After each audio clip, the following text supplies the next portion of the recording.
Hello, good morning सगळ्यांना। आणि आजपासून मी व्लॉगिंग सुरू करत आहे।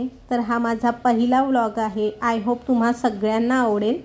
तर सकाळची वेळ आहे आणि इथे पूजा झाली आहे आणि मंदिरामध्ये तुम्ही जो हा फोटो बघत आहात हे माझे गुरु आहेत, बाळेकुंद्रीचे पंत महाराज आणि ह्या त्यांच्या पत्नी म्हणजे त्यांना आम्ही यमुना अक्का म्हणतो।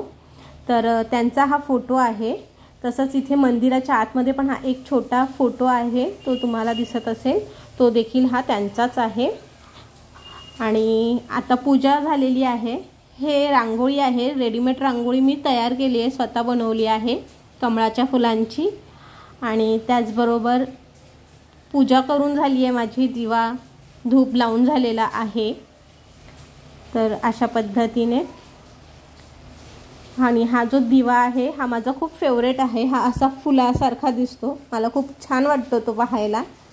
तुम्हाला कसा वाटला ते पण सांगा। तर आजच्या व्लॉगला आपण सुरुवात करूया। इथे स्वामींचा फोटो आहे, श्री स्वामी समर्थ, त्यांची देखील पूजा झालेली आहे। आणि आता जेवणाची तयारी। आज भेंडीची भाजी चपाती बनवणार आहे। तर भेंडी जी आहे ती मी स्वच्छ धुवून घेतली आहे। आता तिला पुसायची आहे आणि मग कट करून घेणार आहोत। भेंडीची भाजी बऱ्याच पद्धतीने लोक बनवतात, पण मला अगदी साध्या पद्धतीने भेंडीची भाजी बनवायला आवडते। म्हणजे त्याच्यात जास्त एक्स्ट्रा काहीच टाकायचं नाही, म्हणजे त्याची चव खूप छान लागते। तर मी ती कशी बनवणार आहे ते तुम्हाला दाखवेन।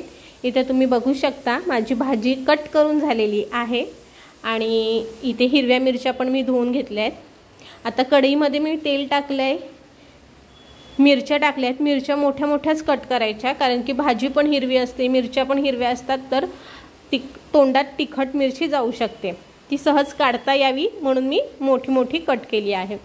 आता जिरं टाकलं आहे आणि भेंडी आपल्याला तेलात टाकून घ्यायची आहे।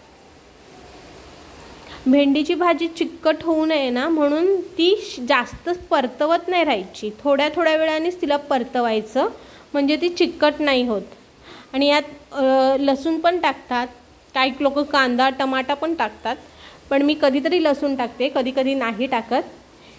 काही वेळ दाण्याचा कूट टाकून पण ही छान लागते, पण मी अशाच पद्धतीने बनवते जशी मी तुमच्याबरोबर शेअर करते, फक्त कधी कधी लसूण पण टाकते।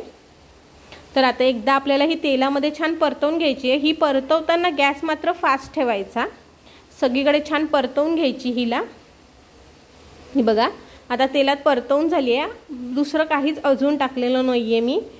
आता याच्यामध्ये आपल्याला टाकायची आहे हळद आणि गरम मसाला। ज्यांना खूप तिखट आवडतं ते लाल तिखट पण टाकू शकतात, पण मी लाल तिखट टाकत नाही, मी फक्त हिरव्या मिरचींचीच बनवते। आता गरम मसाला पण टाकला याच्यात आणि हे सगळं मिक्स करून घ्यायचं आहे अशा पद्धतीने। आणि तुम्ही बघू शकत असाल की अजून पण म्हणजे इतकं चिकट होत नाही आहे भेंडी, स्वच्छ पुसून आपण कापली ना की ती जास्त चिकट पण होत नाही। आता गॅसचा फ्लेम मी एकदम स्लो ठेवला आहे आणि तिला शिजू देत आहे। एक 2-4 मिनिटांनी तिला हलवत राहायची फक्त। जेव्हा आपण हलवतो ना तेव्हा गॅसची फ्लेम फास्ट करायची आणि मग परतवायची। आता हे बघा सगळीकडे हळद मसाला व्यवस्थित लागलेला आहे। मी पुन्हा एकदा हिला परतवून घेते आणि अशी पसरवून तिला कढईभर अशी पसरवून ठेवते, म्हणजे जो पण तिला जो चिकट तार येते ती त्याच्याने निघून जायला मदत होते। अजून मीठ टाकायचं बाकी आहे, मी मीठ टाकलेलं नाही आहे, मीठ मी शेवटी टाकत असते। तर आता अशा पद्धतीने आपण पुन्हा एकदा परतवली आहे।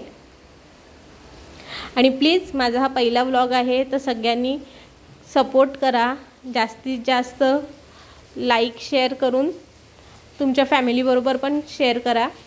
आणि अजून काय सुधारणा व्हायला पाहिजे ते देखील नक्की सांगा।